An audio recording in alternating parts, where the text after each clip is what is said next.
mengajak dan menjabarkan tentang Islam yang rahmatan lil alamin, bukan rahmatan yang asyidah ala kufar tapi rupa ruhama bainahum.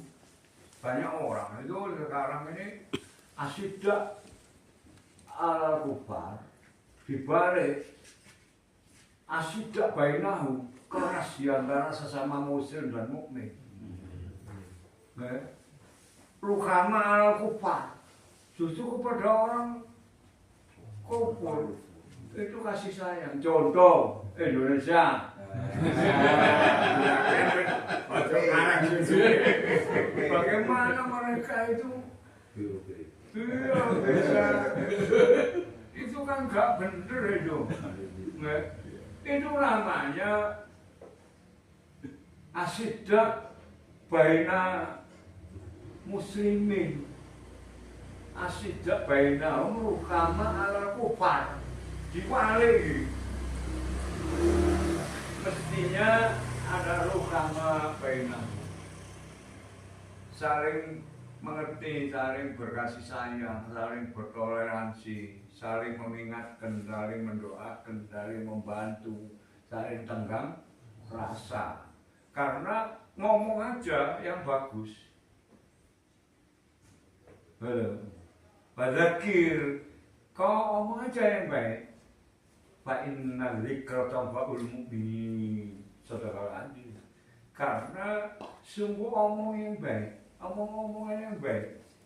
Orang boleh mengatakan muzakarah, boleh mengatakan ngaji, boleh mengatakan kajian, nama istilah itu banyak. Jangan kemudian terkecoh oleh istilah, akhirnya tukaran perkara istilah. Istilah ini kan aneh. Nah, akhirnya si Muhammad Abdul itu, Pak Bu itu pakai pakaian hitam, pakai todong kepala hitam. Padahal itu di Mesir yang pakai itu biasanya adalah pendeta dan penggede Nasrani. Beliau sedang kepingin tahu kayak apa sih? Ya dijambil Syekh Salim Al-Bashiri ini. Ayo, podo hebat ini. Duduk di situ, semua kalau urusan darah kubur semua tahu caranya. Assalamualaikum darah qaumil mukminin wa inna insyaallah bikum lahiqun.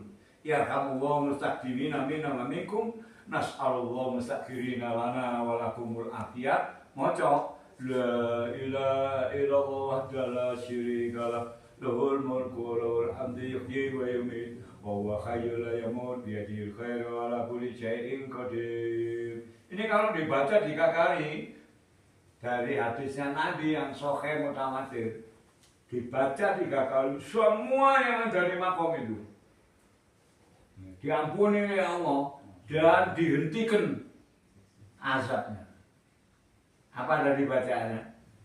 La ilaha illallah wahdahu la syarika lah lahul mulku wa lahul hamdu yuhyi wa yumiit wa huwa hayyun la yamut biyadihil khair wa huwa ala kulli syai'in qadir.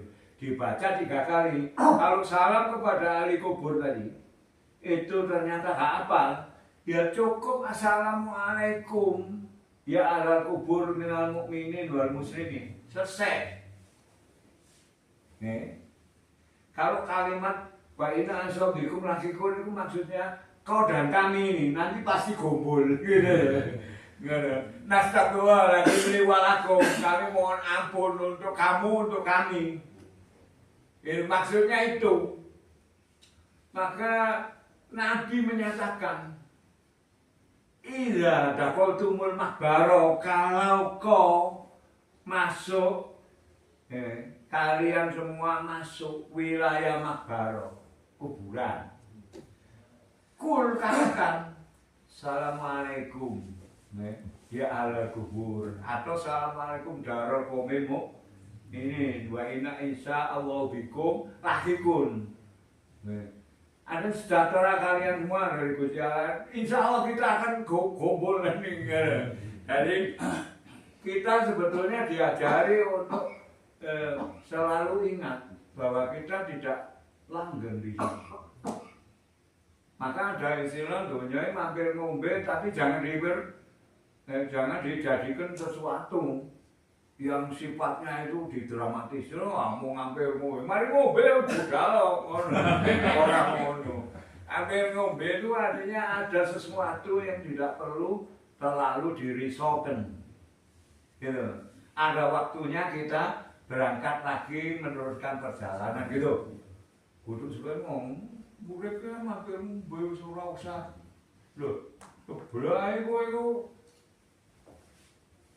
dipedhot karo PLN wis dadah-dadah cedhit orang ndang diisi. Ndak segera diisi tuh tolkennya itu. Kan mati. Gelap gitu. Gitu. Akhirnya insya Allah bikum lahikun kita dengan kehendak Allah dan kepastian dari Allah pasti akan ketemu berkumpul. Nah pertanyaannya bertemu berkumpul silaturahim ini ada syarat. Syarat dari Gusti Allah innamal muslimuna ikhwatun innamal mu'minuna ikhwatun nanti ketemu kita. Maka kalau bisa di dalam kehidupan ini kita sudah saling berbuat yang manfaat loh. Sehingga hal-hal yang gagal wala taj'al jangan kau sampai menjadikan ya Allah fi qulubina di hati kami semua ini ghilan lil ladina amanu sesuatu yang enggak enak yang corong Jawa Tengah ora enak iki. Ora enak ati iki. Grundel marang sepadane ghilan lil ladina amanu marang sepadane mukmin. Sehingga lebih baik katakan aja orang sing kurang pas iki. Piye? Nggih. Oh. Gak jelas iki. Ngono. Nah, silaturahmi tidak hanya kepada hidup termasuk kepada bahkan lebih jujur. Maka ya Rabb, ini hadis dari Nabi. Allahumma fir warham wahdi manzaroni. Wahai Allah, semoga kau balesi orang yang ziarah kepadaku ini dengan rahmatmu, dengan hidayahmu, dengan ampunanmu, warzuqhum, berikan kepada mereka rezeki, supaya mereka itu lebih baik ibadahnya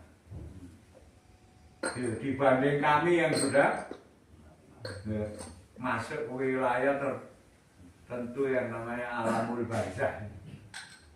Nah nanti kalau pulang sampai nganggur-nganggur cari buku yang sudah di Indonesia kan, tulisannya Ibnul Qayyim Al-Jauziyah, muridnya Ibnu Taimiyah yang dijadikan agul-agulane orang-orang yang ngaku pintar itu.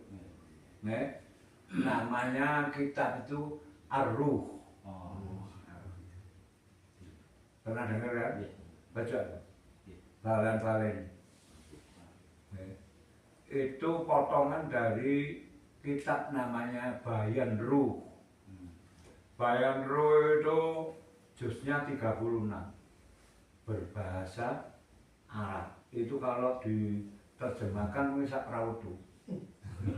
Lho. Lah sak juz iku sak becak ndane.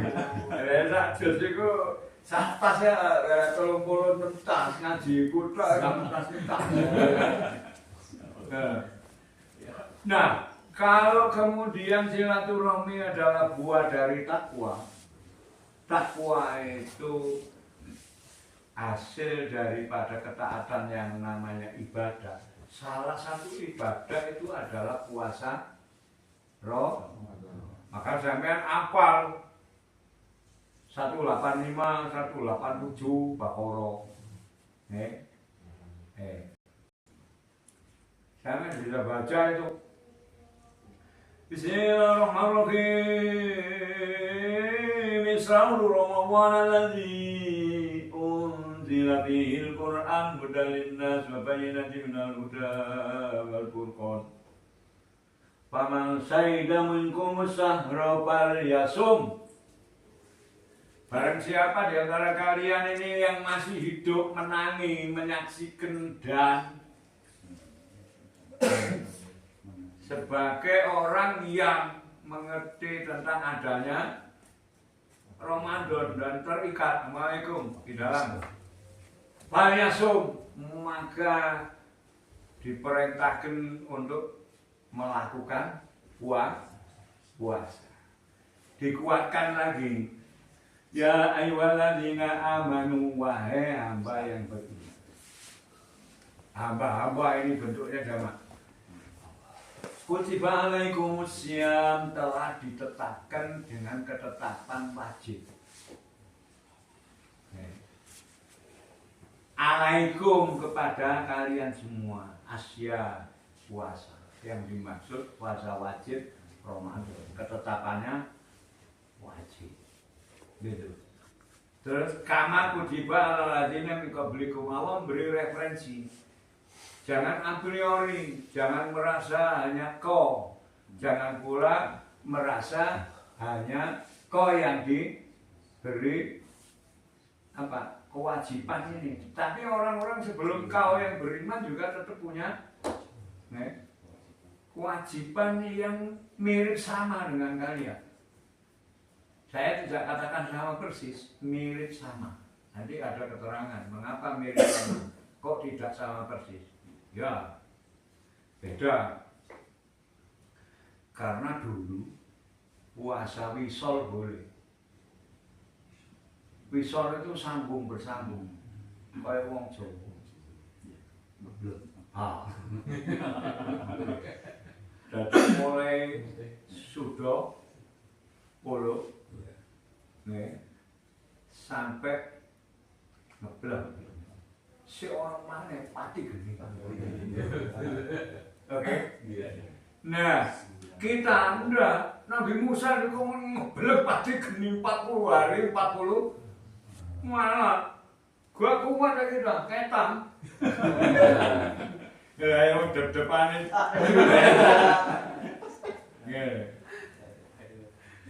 Jadi prakteknya sing nanduk duren, dorong gawa duren, tak gawakno tuh. Halo Nabi Muhammad. Iku sing ana bola ku situ kok sing tak hibur kok gak melu. Masih di Sing nandur-nandur kok. Oh iya, masih di. Iya, acara di Medi. Oh itu ya. Iya. Iya, saya teruskan sekarang. Referensinya nih. Untuk apa? Kutiba alaikum siyam kama kutiba alladzina min qablikum la'allakum tattaqun, supaya kalian takwa. Maka saya katakan tadi, takwa itu hasil buah daripada ibadah yang disebut ibadah Ramadan. Ibadah yang lain belum tentu menghasilkan takwa, tapi Ramadan sudah memastikan dia menghasilkan. Ada apa kalau begitu? Sampai misalnya amal soleh, tidak mungkin berkesinambungan seperti yaitu seluruh bulan, sebulan penuh. Terus kira sampean dan kita ini melakukan amalia yang benar dan baik. Tapi tidak ada yang seperti Ramadan, harus dimulai Faidul Abiyat minal Faidul Aswad minal Fajr. Ilalail. Ada aturan khusus. Kalau sampean beramal soleh tidak ada aturan khusus. Sampean mau hormat tamu, alamatul mukmin yukrim dhaifahu. Kama qala Nabi sallam, hadis mutawatir. Masyhur, sahih. Tanda mukmin itu menurut Allah, bukan menurut masyarakat ya, memuliakan tamu. Semoga guru-guru dari mukmin, amin. Kalau sampai guru teko tak kon masak, ngomong ngene. Kalau wedok blas. Guru-guru tok iki. Wambune wis empuh iku. Kaya nyokot ngono dari bosok ya. ambune aku ya durung milih. Hormat ono. Nah, di ketika kemudian bedanya Ramadan yang menghasilkan takwa dengan amalia yang lain yang belum tentu menghasilkan takwa. Maka kalimat pungkasan dari la'alakum tattaqun ini hasil dari Ramadan, tapi syaratnya man shoma Ramadana, ayo munyo. Kama qala Rasul sallallahu alaihi wasallam. Imanan wattisaban ghufira lahu ma taqaddam min dzambihi wa ma ta'akhkhar wa fi hadisil ukhra kayaumin waladathu kama qala Rasul sallallahu alaihi wasallam. Beliau bersabda bahwa barang siapa puasa Ramadan, tapi prinsip landasannya iman. Berarti kalau begitu tanpa iman tidak ada takwa, karena landasannya nanti ada. Terus ihtisaban, dia menjaga pelaksanaan puasa itu seperti apa yang diajarkan oleh Rasul. Adapun perbanyakan pengertian itu ulama, tapi jangan sampai banyak-banyak. Karena di dalam kitab disebutkan di dalam satu amalan yang soleh itu bisa bersekutu banyak niat. Saya niat baca Quran karena Allah, mentaati perintah Allah, mengikuti Rasulullah, kan panjang. Mendapat ganjaran dari Allah, menyampaikan bacaan ini supaya didengar, supaya semua dapat rahmatnya Allah, supaya ditetapkan sebagai golongan yang membaca dan menjadi pecinta Quran. Kan banyak akhirnya. Ya sudah, bismillahirrahmanirrahim gitu aja. Ya, tapi tidak kemudian terus itu dilarang, enggak. Tetapi la taghlu fi dinikum, kalian tidak perlu berdalam-dalam di dalam urusan memahami, mengerjakan agama kalian. Nah, yang begini ini sampai kemudian Allah marah. Menurut saya, seluruh perpustakaan yang ditulis oleh ulama di zamannya dan sebelumnya dibakar oleh Allah.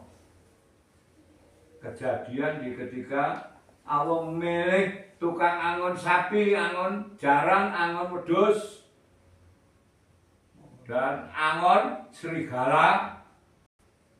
Bangsanya namanya bangsa Mongol.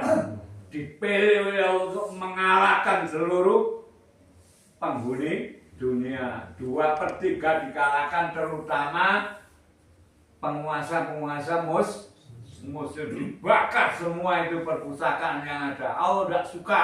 Karena apa? Quran jadi sak mono kuwae tambah wong gak belajar. Loh, itu menurut Ibnu loh ya, sampean kalau tiru-tiru.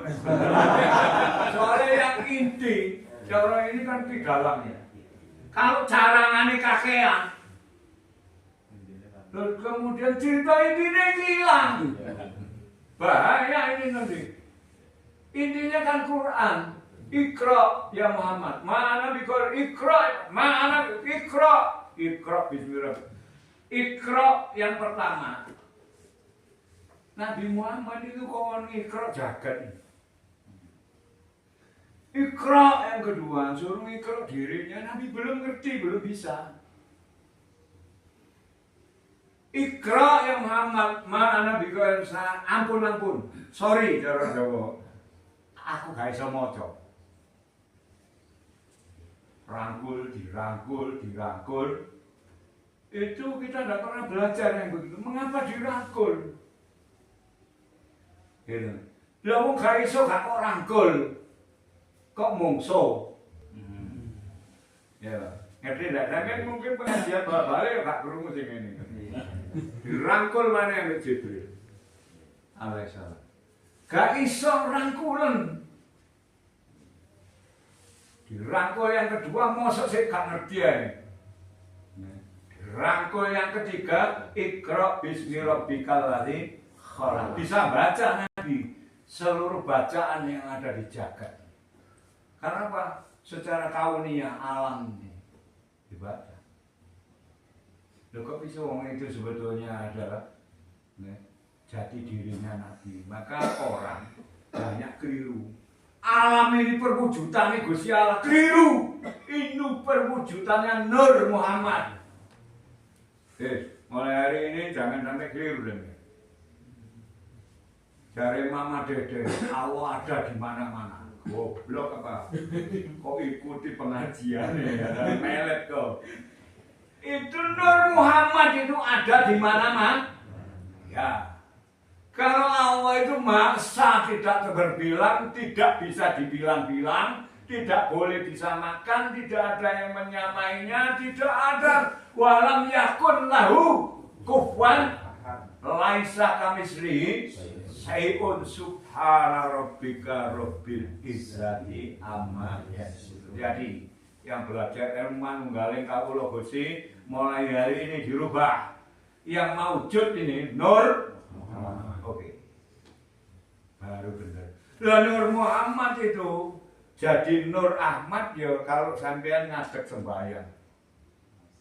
Karena begitu Nur Ahmad itu mancar ke sampean, hakikatnya itu mimnya itu maliknya Allah, mulia. Nah, ketika Allah menghendaki maliknya ditarik, Malik Yaumiddin, Malikul Mulki Wassahadah, maka yang ada hanya Ahad, karena mimnya diambil, Ahmad mimnya diambil jadi Ahad. Ayo ditulis, alif, ha, mim dan sukun mim, dok. Sebetulnya kau itu dipancari Nur Muhammad untuk dapat akad. Maka dalam sholat hanya menuju Allah. Fa'inama tuwalu fasamma wajhullah. Kemana dimana saja engkau menghadapkan wajah sholatmu, kau hanya menghadap kepada Gusti. Sudah tidak menghadap lagi kepada Ahmad. Karena Ahmad sudah madhep kepada Ahad. Maka kalau mampu harus berdiri. Iqamis sholat, qomayakumu kiaman itu berdiri ngadep. Oke? Jadi ketika kemudian kita adalah bukti pancaran daripada Sang Nur Muhammad, maka saat itulah kita dipuji oleh Allah, kuntum khaira ummatin, kalian umat terbaik. Nah, khaira ummatin terbaik dalam bidang apa? Dalam bidang penyaksi dan loyal kepada Gusti Allah. Karena penyaksiannya diterima. Washhadu inni ma'akum minasyahidin. Kalian bersaksilah, aku Tuhanmu menyertai kalian semua. Untuk kalian menjadi saksi. Maka kuntum ummata wasata litakunu syuhada 'alan nas. Kau umat yang tengah, pola tauhidnya, pola pikirannya, pola ibadahnya. Kalau dokter dan ahli kesehatan menemukan otak tengah, mana otak tengah? Sampai hari ini tidak pernah dibahas. Otak kanan, otak kiri, otak depan, otak belakang. Otak tengah belum ketemu, nanti akan ditemukan. Karena kulu akhidun binasiatia, setiap otak tengah, ubun-ubun langsung dipegang oleh Gusti. Nah, itu perlu penelitian lebih